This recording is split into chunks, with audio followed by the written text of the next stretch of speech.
So I thought this optic would show its weakness by now, and most budget optics do. The internet loves to recommend inexpensive gear right up until it starts failing, losing zero, flickering, dying, breaking. But this one kept creating a problem for me. It hasn't given me a reason to quit using it. And that's exactly why we're doing a chapter two. Before you trust a budget optic for carry, you need to know what happens after the honeymoon phase ends. And stay tuned until the end because there's one thing this optic does surprisingly well, and one thing that still kind of concerns me. Welcome back to Glockaholic 76. Don't forget to subscribe, and if you like this video at the end, hit that like button. It helps us get seen by more people just like you. Today we're revisiting the CVLIFE WildHawk Enclosed Optic. Most people see a budget optic and immediately make the decision it's either junk or it's the greatest value ever.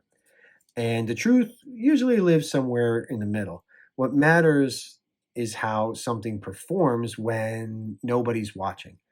Months later, hundreds of rounds later, after range trips, training, carrying it, letting it get dirty, and just normal use, sometimes even maybe more rugged use. I originally bought this optic because I was seeing the same questions about it everywhere. Can a budget enclosed emitter optic be trusted, similar to, let's say, your O-Sight SE? At first glance, I expected exactly what most people expected. It has decent features, decent performance. Eventually, there'd be a reason to move on. But after spending more time with it, my opinion became more complicated. And in a few minutes, I'm going to show you the one test that changed my perspective completely. The first review was about first impressions, unboxing. This review is about ownership, which are two completely different things. With the addition of some range sessions, carry time, brightness observations in different environments, and just exposure to different environments altogether, most gear looks really great on day one. And the real story starts after the excitement wears off. One result here surprised me, I think, more than anything else. Here's something many shooters don't realize.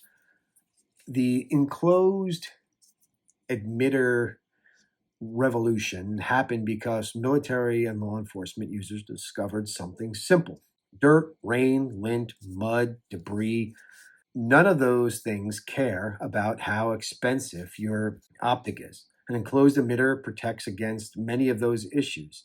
That's why the enclosed emitter design exploded in popularity. What's interesting is that just a few years ago, enclosed emitters were considered premium only products, right? And the optics, now optics like this are forcing conversations in the industry maybe they don't really like. How much optic does the average shooter actually need? We're going to skip the brochure talk and I want to talk about what matters. We're going to discuss the enclosed emitter, the light sensitivity, the window size, the dot brightness, the battery access, the housing design, and then your controls, which are very simple. I spent more money than I care to admit chasing the perfect optic. Now, I think a lot of us have. Most shooters eventually learn the same lessons. Some learn it earlier, some learn it later. Features don't matter if the optic doesn't work when you need it. One thing I pay close attention to, especially when I'm testing out an optic, is whether the optic reticle disappears when I'm shooting. If you're holding up your optic and you're shooting at a target, does your border around your optic disappear? Are you focused on your target or are you focused, do you see the window? And I think that's a very important aspect of when you're using an optic that you're comfortable with and it's not distracting you and you're just solely focused on your target. This particular optic has held up great. It's very, very similar in size. The Romeo X optic enclosed. Very, very similar footprint. The base on these two optics, if you can tell, the CVLIFE is taller. So you do have that. They're designed very, very similar. Windows are similar. Glass on the CVLIFE compared to, let's say, the Romeo X is clear. It doesn't have that blue tint. Don't know if I'm going to be able to show that on anything here.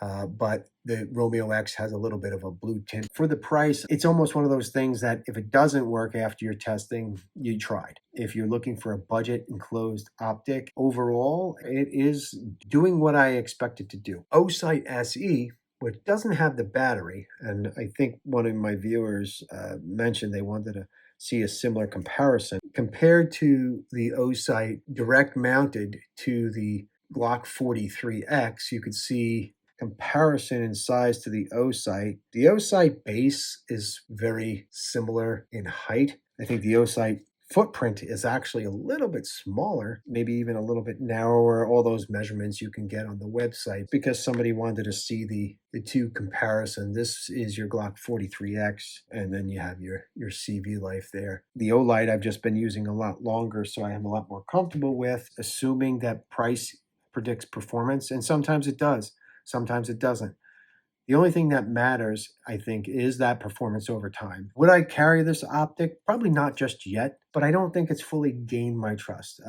It's not something I probably want to put at least 1,000 rounds downrange. And quite honestly, there's a lot of other optics that are ahead of this one in my rotation. So far, it's held up and it's done even more than what I expected of it. I didn't think it would hold zero. It's holding zero. If you found this video helpful and you want to see more Glockaholic 76, I'd love to have you as a subscriber. Definitely drop some comments below. What's the cheapest optic that you've ever trusted? And what's the most expensive optic that may have disappointed you? I'd love to hear your thoughts. And as always, I appreciate every one of you watching. Train smart, shoot often, stay ready. Glockaholic 76. Talk to you soon.